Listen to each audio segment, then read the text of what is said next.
ওজোরার রুফটপে আমার খাওয়ার খুব ইচ্ছে ছিল, কিন্তু একটাই প্রবলেম, যখন আমি ফোন করলাম তখন জানতে পারলাম যে 4টের আগে রুফটপটা খুলবে না, কিন্তু ওদের রেস্টুরেন্ট সেকশনটা খোলা থাকবে, ইনডোর খাওয়ার সেটা খাওয়া যেতে পারে এবং ওখান থেকে রুফটপে ডেফিনেটলি যাওয়া যেতে পারে। তো অগত্যা আমরা ঠিক করলাম যে ঠিক আছে, লাঞ্চেই তাহলে যাব ওজোরা। ওজোরায় গিয়েই আমি দেখতে পেলাম ওদের কম্বো মিল অফার চলছে এখন এভরি ডে 12টার থেকে 4টে অবধি। আর এটার প্রাইস হচ্ছে 400 ফর ভেজ কম্বো মিল আর 450 হচ্ছে নন ভেজ কম্বো মিল। তো এই কম্বো মিল দেখে তো আমার মনটা অলরেডি উৎফুল্ল হয়ে উঠলো। কম্বো মিল বা থালি সিস্টেম আমার খুবই পছন্দ, কারণ আমি আগেও বলেছি আমার এক ভিডিওতে যে এটাতে অনেক কটা ভ্যারাইটি অফ ডিশেস আমি ট্রাই করতে পারি, ওরাই নিজেরা অ্যাসর্ট করে দিয়ে দেবে, আমাকে ভাবতেও হবে না, অথচ অনেক কটা ডিশের আমি টেস্ট আর ফ্লেভার পাবো এবং অনেক কম দামে পেয়ে যাই।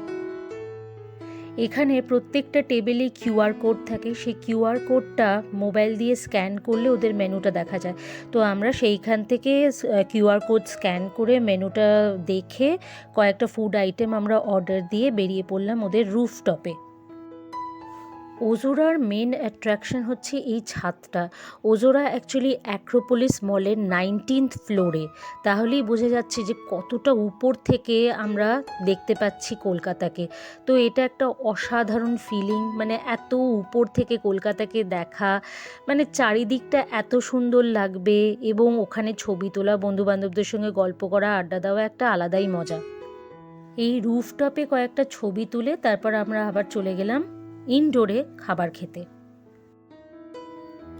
প্রথমেই আমরা অর্ডার দিয়েছিলাম লেমন কোরিয়ান্ডার চিকেন স্যুপ, আর স্যুপটা বেশ রিফ্রেশিং আমি বলবো, কিন্তু একটাই প্রবলেম, সেটা হচ্ছে এত ছোট ছোট করে কুচি কুচি করে কাঁচা লঙ্কা কাটা যে প্রচণ্ড ঝাল লেগেছিলো এবং অবশেষে মানে আমি লিটারেলি প্রত্যেকটা স্পুনে আমি নিয়ে নিয়ে আগে কাঁচা লঙ্কাগুলো আলাদা করে তারপর আমি খেয়েছি, কিন্তু ওই কাঁচা লঙ্কা বাদ দিয়ে খেলে ঝালটা কম লাগবে এবং খেতেও বেশি ভালো লাগবে।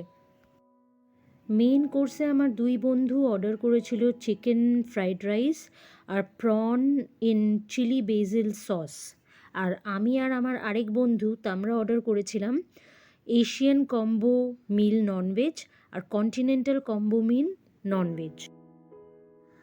আমি পার্সোনালি অর্ডার করেছিলাম কন্টিনেন্টাল কম্বো মিল ননভেজ, যেটা আমার পড়েছিল 450 রুপিস, আর ট্যাক্স সার্ভিস চার্জ যেগুলো আলাদা ছিল। রাইসের মধ্যে আমি নিয়েছিলাম হচ্ছে হার্বড রাইস। এটা কিছুই না, এটা প্লেন বাটার টস্ট, আমার মনে হয়েছে যে এটা বাটার টস্ট রাইস, আর তার মধ্যে একটুখানি ওই ড্রাইড হার্বস মিশিয়ে দিয়েছে, আর তার সঙ্গে ছিল হচ্ছে চিজ পপার, যেটাও এমন কিছু আহামরি স্বাদ আমার লাগেনি। পাস্তার মধ্যে 3টে অপশান ছিল, তো আমি নিয়েছিলাম পেন আরাবিয়াটা, যেখানে টমেটো ফ্লেভারটা একটু প্রমিনেন্ট ছিল, তো যার ফলে বেশ টক লেগেছে। আর চিকেনের আইটেমের মধ্যে নিয়েছিলাম চিকেন স্ট্রোগানফ, যেটা বেসিক্যালি আমার মনে হচ্ছে চিকেনের ঝোল, তার মধ্যে চিজ মেশানো, এবং আমার খুব একটা ভালো লাগেনি, একটু গন্ধও ছিল। আর সিজার স্যালাডটা আমার খুব ভালো লেগেছে, এটা চিকেন স্লাইস করা, তার মধ্যে মনে হয় মেয়ো ড্রেসিং ছিল, একটু লেটুস ছিল, একটু অলিভ ছিল, তো অ্যাজ এ হোল আমার বেশ ভালো লেগেছে এটা। কম্বো কন্টিনেন্টাল মিল ননভেজটাকে আমি 2 আউট অফ 5 দিলাম, খুব একটা ভাল লাগেনি, সো লেগেছে। আমি রাদার বলবো যে এশিয়ান কম্বো মিল ননভেজ যেটা আমি এক্ষুনি দেখাচ্ছি, এটা আমার একটু বেটার লেগেছে টেস্ট ওয়াইজ। মেইন কোর্সের মধ্যে ছিল হট গার্লিক চিকেন, এটা কিন্তু বেশ ভালো খেতে ছিল, আর রাইসের একটা আইটেম নিয়েছিল যেটাও বেশ খারাপ লাগেনি, ভালোই লেগেছে। আর ক্রিস্পি ভেজ নিয়েছিল অ্যাজ আ স্টার্টার, তো ক্রিস্পি ভেজ ওই মাঝখানেরটা, তো এটা কিন্তু আমার এমন কিছু লাগেনি, মানে ক্রিস্পি ভেজ খুব একটা ক্রিস্পি ছিল না। থাই কারি ছিল, তো দুটো অপশান ছিল থাই কারির মধ্যে, একটা রেড থাই কারি ছিল আর একটা হচ্ছে গ্রিন থাই কারি। তো গ্রিন থাই কারিটা মোস্ট প্রবাবলি কোকোনাট অয়েল দিয়ে তৈরি করে ওরা, তো ওই জন্য আমার খুব একটা ফ্লেভারটা ভাল লাগে না, কিন্তু আমার বন্ধুর আবার এটা খেয়ে খুব ভালো লেগেছে। এই যে ডান দিকে যেটা আছে লাইট গ্রিন কালারের গ্রেভি মতো, ওইটাই হচ্ছে থাই গ্রিন কারি, আর বাঁ দিকের বাটিতে যেটা রাখা আছে সেটা হচ্ছে চিকেন ইন বেজিল সস, এটা কিন্তু আমার বেশ ভাল লেগেছে, মানে বেশ টেস্টি। আচ্ছা, ওভারঅল আমি দেখতে গেলে বলবো যে এশিয়ান কম্বো মিলটা আমার অনেক বেটার লেগেছে, আর আমি রেটিং দেবো 3 আউট অফ 5। এটা আমার প্লেট, আমি একটু সাজিয়ে নিয়েছি। এটা ছিল কন্টিনেন্টাল কম্বো মিল। মকটেলের মধ্যে 2 বন্ধু মিলে নিয়েছিলাম ভিলি ওরাজিও, আর এটা বেশ ভালো খেতে। আর 2জন নিয়েছিল প্লেন সফট ড্রিঙ্ক। কিন্তু সবচেয়ে দুঃখের বিষয় হচ্ছে যে কোল্ড ড্রিঙ্কসের উপর আমি একটা এইরকম গ্লাসের জন্য আমি 175 দিলাম, আর মকটেলটার জন্যও আমাদেরকে পেমেন্ট করতে হয়েছে পার হেড 275 রুপিস। এটা হচ্ছে বিয়ার ব্যাটার্ড ফিশ, আর এর সঙ্গে ফ্রেঞ্চ ফ্রাইস থাকে, আর এই সাদা ডিপটাও থাকে। তো এটা আমার বন্ধুদের খেয়ে তো খুব ভালো লেগেছিলো, কিন্তু আমার ভাল লাগেনি। আমি অ্যাকচুয়ালি মাছের মধ্যে ওই গন্ধটা পেয়েছিলাম, যেটা মানে আমার ভাল লাগে না সেই গন্ধটা। তো ওদেরকে যখন বললাম, ওরা বললো এটা তো ভেটকি মাছ। কিন্তু ভেটকি মাছ হলো কবেকার ফ্রোজেন বা কিছু, সেটা তো আমি বুঝতে পারলাম না, তাই আমার খুব একটা ভালো লাগেনি। কিন্তু আমার বন্ধুদের আবার খুব ভালো লেগেছে, ওরা ওই গন্ধটা পাইনি। খাবার শেষ করে আমরা আবার রুফটপে গেলাম। এবার ধীরে ধীরে সানসেট হওয়ার পালা, আর সেটা এই ছাদ থেকে দেখতে ভীষণ ভাল লাগছিল। তাই আমরা বিল মিটিয়ে চলে এসেছিলাম এখানে।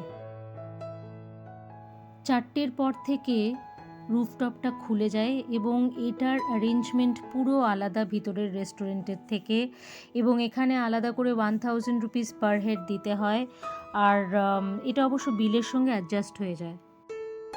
আমাদের কিন্তু এখানে 1000 রুপিস আমরা দিইনি, কারণ আমরা ভিতরে অলরেডি খাওয়াটা কমপ্লিট করে এখানে জাস্ট ছবি টবি তুলে কিছুক্ষণ বসেই চলে গিয়েছিলাম। আমি ডেসক্রিপশন বক্সে ওজোরার অ্যাড্রেস আর ফোন নাম্বারটা দিয়ে রাখলাম, কারণ এই কম্বো মিলটা হয়তো অ্যাভেলেবেল নাও থাকতে পারে কিছুদিন পর থেকে, বা হয়তো প্রাইসেস কিছু চেঞ্জ হয়ে যেতে পারে। তো আপনারা কনফার্ম করার জন্য একবার ফোন করে নেবেন। আমি ডেসক্রিপশন বক্সটা আরও চেক করতে বলি, কারণ অনেক সময় হয়তো অনেক ইনফরমেশন আমি মিস করে যাই বলতে ভিডিওতে, সেই ইনফরমেশনটা আমি ডেসক্রিপশন বক্সে লিখে দিই।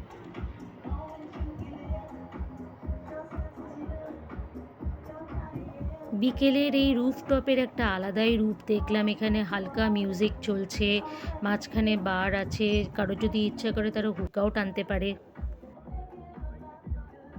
এটা বার এরিয়া, যেটা আমার কোনো কাজের না, কারণ আমি ড্রিঙ্ক করি না বা স্মোকও করি না।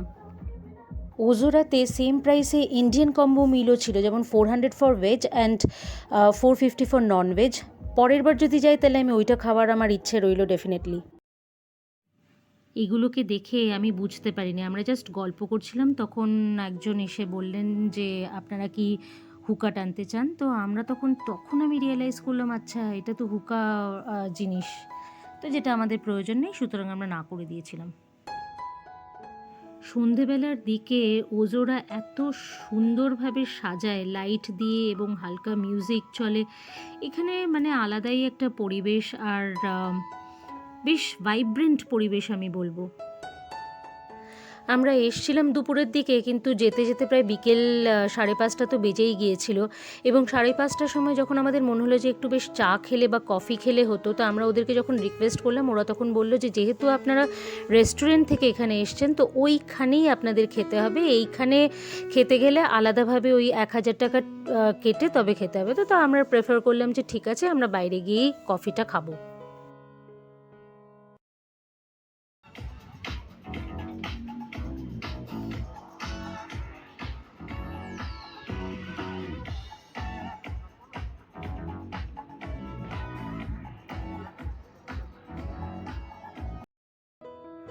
ওভারঅল আমার এক্সপিরিয়েন্স ইন ওজোরা ওয়াজ গুড। এখানে স্টাফ ভালো, এখানের অ্যাম্বিয়েন্স ভালো, এখানে নিট অ্যান্ড ক্লিন। সো আমি যদি রেটিং দিই তাহলে আমি 3 আউট অফ 5 দেব। আমাদের টোটাল বিল এসছে 4631, যেটার মধ্যে আমাকে আলাদা করে সার্ভিস চার্জ দিতে হয়েছে 5%, আর সার্ভিস ট্যাক্স তো ম্যান্ডেটরি, সেটাও আমাকে দিতে হয়েছে। আমার এই ভিডিওটা যদি আপনাদের ভালো লেগে থাকে তাহলে একটা লাইক করে দেবেন প্লিজ, আর যদি সাবস্ক্রাইব না করে থাকেন আমার চ্যানেল, তাহলে প্লিজ সাবস্ক্রাইব করে দিন। টাটা।